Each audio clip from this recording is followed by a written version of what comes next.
Please, hurry! The words tore out of her like a prayer that had missed heaven and come crashing back to earth. Her breath ragged, her hands trembling, as she stood at the edge of the ranch fence just as dusk swallowed the last line of sun. The preacher's wife, Mary Caldwell, her coat thrown over her nightdress, hair undone in a way no one in the town had ever seen. Eyes wide, not with shame, but with fear so raw it silenced even the cicadas. And the rancher, Eli Boone, froze mid-step with a feed sack over his shoulder. A man hardened by droughts and deaths and debts. A man who knew trouble by the sound of boots on gravel. And this was trouble dressed in desperation. She begged him again, voice breaking, saying there was no time to explain. That something had gone terribly wrong at the old storm cellar near the north pasture. That if he didn't do that, if he didn't help, act, move, decide, someone would die before the church bells rang again.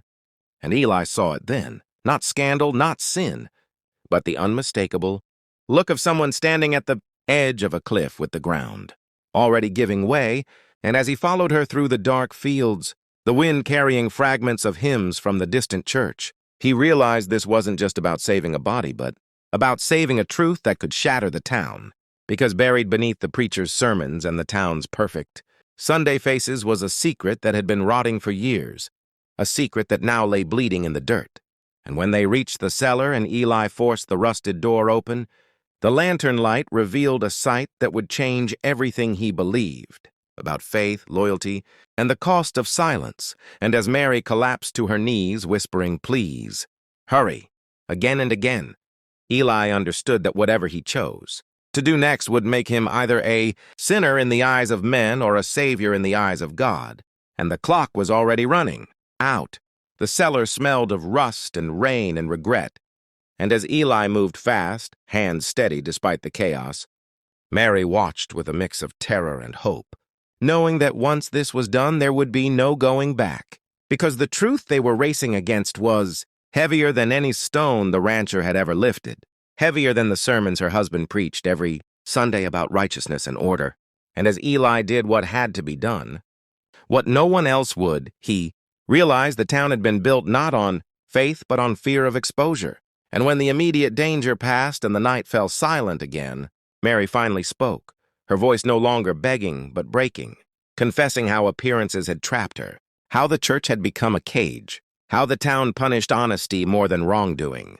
And Eli listened, not as a judge, but as a man who had learned that survival sometimes demands courage louder than prayer. And by morning, when the sun rose over the ranch and the bells rang as always, nothing looked different, yet everything was. Because two people now carried a truth that could burn the town to the ground or quietly set them free. And as Mary walked back toward the church, shoulders squared for the first time in years, Eli returned to his work knowing this story would never be preached from a pulpit, never written in a town record, but it would live on in the choices people made when no one was watching. And if this story made you feel the weight of urgency, the power of hidden truth, and the courage it takes to act when the world demands silence, then don't just listen. Subscribe to the channel. Because stories like this aren't just told to entertain. They're told to remind us who we are when time is running out and someone whispers, "Please, hurry." By the third morning after the cellar, the town of Red Hollow began to feel different. Not because anything had changed on the surface, but because the air itself seemed to carry a question no one dared ask. And Eli Boone felt it most while riding the fence line at dawn, watching the church steeple cut through the fog like a blade, knowing that silence is never empty, it's crowded with consequences. And Mary Caldwell felt it too as she stood beside her husband in the pulpit, hands folded, face calm, while every word he preached about truth scraped against the confession burning inside her chest. Because what Eli had done that night, what he had chosen, had not erased the secret.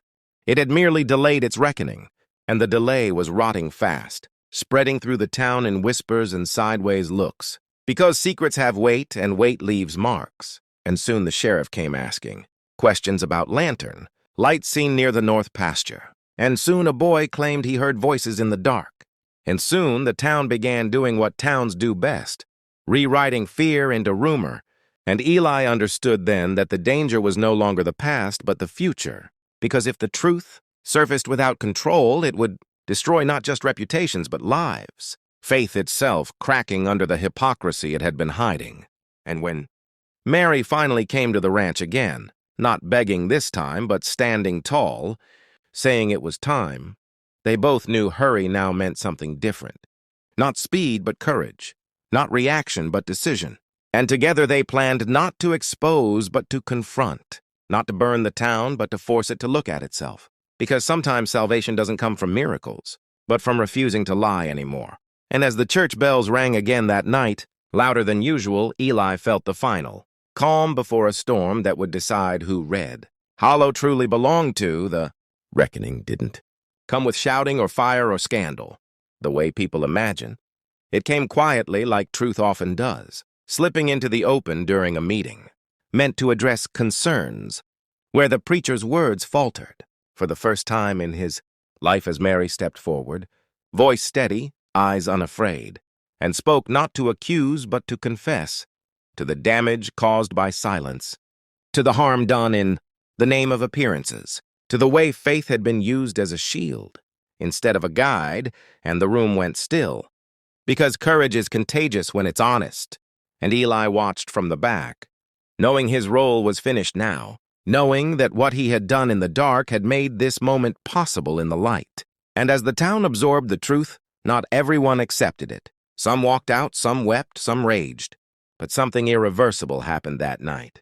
The lie lost its power, and Red Hollow would never again be the town that pretended goodness was the same as righteousness. And when dawn came, the ranch looked the same. The church stood the same, but the people carried themselves differently, lighter or heavier depending on what they chose to keep. And Eli returned to his work not as a hero, but as a man who had learned that doing the right thing rarely feels holy in the moment. It feels terrifying. And Mary walked forward into an uncertain future, no longer begging anyone to hurry, because she had finally learned that truth moves at its own pace. And if this story held you, challenged you, or made you question what you would do when time is running out and silence feels safer than action, then subscribe to the channel. Because these stories aren't about ranchers or preachers or towns, they're about the choices that define us when no one is watching, and the cost of waiting too long to do what's right.